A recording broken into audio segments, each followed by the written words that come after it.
Hi everyone, welcome to Explore Error. In this video, we'll show you how to get your bookmarks back on Chrome if you accidentally deleted them. This is a very quick and easy process, so stay tuned and don't forget to subscribe to our channel for more helpful tips. Step 1. Open your Chrome browser and look for the three dots menu icon at the top right corner of the window. Click on it, then select Bookmarks from the drop-down menu. This will open a new tab with the Bookmark Manager.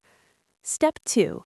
If you just deleted a bookmark from your browser, you can easily undo it by pressing Ctrl+Z on your keyboard.